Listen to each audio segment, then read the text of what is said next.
Baik, Assalamualaikum warahmatullahi wabarakatuh.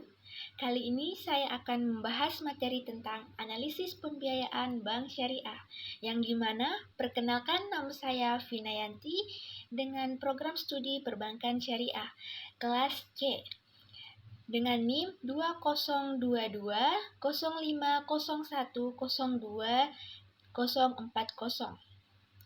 Langsung saja, materi pertama yang akan saya bahas yaitu tentang pengertian aspek lingkungan. Lingkungan merupakan aspek yang sangat penting yang diselidiki sebelum melakukan investasi atau usaha apapun untuk mengetahui dampak positif dan negatif yang timbul dari suatu usaha. Oleh karena itu, sebelum memulai bisnis atau proyek apapun, yang terbaik adalah menyelidiki terlebih dahulu dampak lingkungan saat ini dan masa depan. Kita mengenal penelitian ini dengan nama analisis mengenai dampak lingkungan atau AMDAL. Tujuan aspek lingkungan ada 4. Yang pertama, analisis kondisi lingkungan operasi. Yang kedua, analisis kondisi lingkungan industri. Yang ketiga, analisis lingkungan ekonomi, dampak positif dan negatif perusahaan tersebut terhadap lingkungan hidup. Yang keempat atau yang terakhir, analisis langkah-langkah yang dapat diambil perusahaan untuk meminimalkan dampak negatifnya terhadap lingkungannya. Selanjutnya ada penyusunan. Ada 3 hal yang harus diketahui. Yang pertama itu, AMDAL dapat disusun sendiri oleh pemrakarsa atau meminta bantuan pihak lain. Yang kedua, pihak yang lain membantu pemrakarsa dapat bersifat perorangan atau lembaga bersedia jasa penyusun AMDAL. Yang ketiga, perubahan izin lingkungan. Penanggung jawab usaha atau kegiatan wajib mengajukan permohonan perubahan izin lingkungan apabila usaha atau kegiatan yang telah memperoleh izin lingkungan direncanakan untuk dilakukan perubahan usaha atau kegiatan. Kegunaan AMDAL ada 3 hal. Yang pertama, memberikan informasi secara jelas mengenai suatu rencana usaha berikut dampak-dampak lingkungan yang akan timbulnya. Yang kedua, menampung aspirasi, pengetahuan, dan pendapat penduduk khususnya dalam masalah lingkungan sewaktu atau didirikannya suatu rencana proyek atau usaha.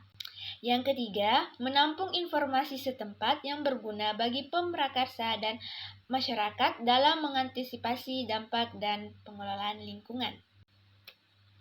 Materi yang kedua itu ada syirkah atau bagi hasil atau nisbah. Di sini ada 2 akad yang merupakan bagi hasil. Yang pertama itu ada mudharabah, akad kerjasama yang dilakukan antara 2 belah pihak, yakni sohibul mal sebagai penyedia dana dan mudharib sebagai pengelola dana.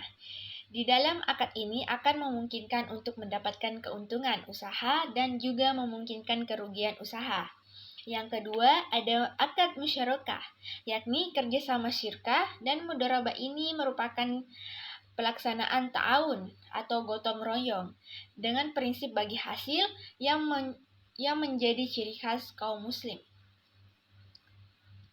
Materi ketiga, pengawasan pembiayaan. Pengertian pembiayaan itu sendiri adalah suatu proses mulai dari analisis kelayakan pembiayaan sampai dengan realisasinya. Maka Bank Syariah perlu melakukan pemantauan dan pengawasan pembiayaan. Aktivitas ini memiliki aspek dan tujuan tertentu. Terdapat aspek monitoring dan pengawasan pembiayaan. Fungsi dan tujuan.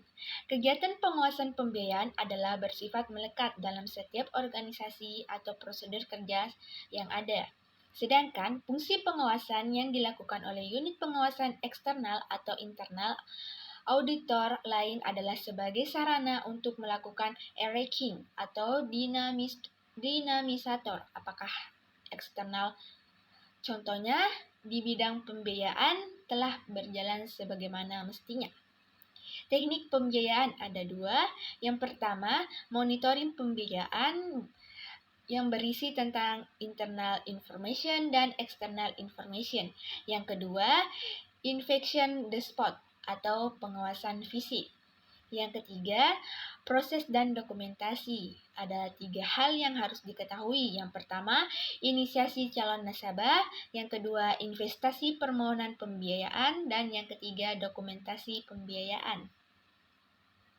Materi selanjutnya, ketentuan kebijakan.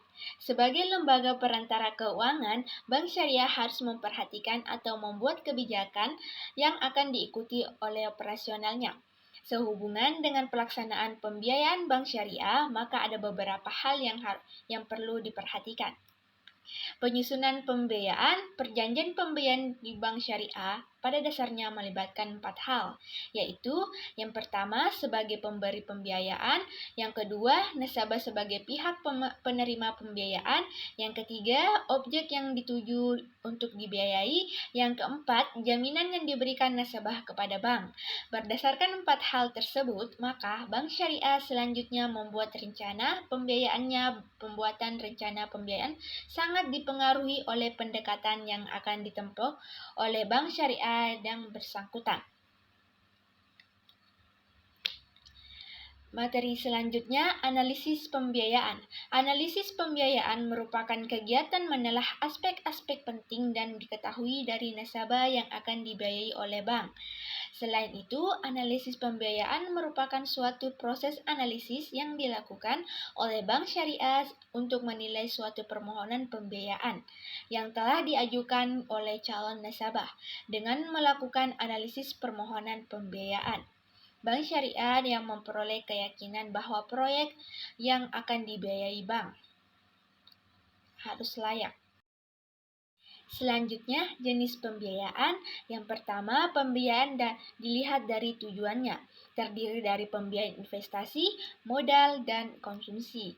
Yang kedua, pembiayaan dilihat dari jangka waktunya, terdiri dari pembiayaan jangka pendek 1 tahun, pembiayaan menengah 1-3 tahun, dan pembiayaan jangka panjang 3 tahun atau lebih. Yang ketiga, pembiayaan dilihat dari sektor usaha, sektor industri, sektor perdagangan, sektor pertanian, peternakan, perikanan, dan perkebunan, sektor jasa, dan rumah. Yang keempat, pembiayaan dilihat dari segi jaminan. Jaminan di sini terbagi atas 2, pembiayaan dengan jaminan, pembiayaan dengan tidak tanpa jaminan. Yang kelima, pembiayaan dilihat dari jumlahnya, terdiri atas pembiayaan retail atau usaha kecil, pembiayaan menengah, dan pembiayaan korporasi. Materi selanjutnya atau materi terakhir, pengawasan atau pembiayaan bank syariah. Pembiayaan adalah suatu proses mulai dari analisis kelayakan pembiayaan sampai dengan realisasinya. Namun realisasi pembiayaan bukanlah tahap terakhir dan dalam proses pembiayaan. Setelah realisasi pembiayaan, maka pejabat bank syariah perlu melakukan pemantauan dan pengawasan pembiayaan. Aktivitas ini aspek yang tujuan tertentu. Untuk itu perlu dibicarakan hal-hal yang terkait dan aktivitas pemantauan pembayaran, pembiayaan atau pengawasan. Sekian materi yang sempat saya sampaikan. Lebih dan kurangnya mohon maaf. Wassalamualaikum warahmatullahi wabarakatuh. Thank you. Kamsahamnida. Hope you do. Come on.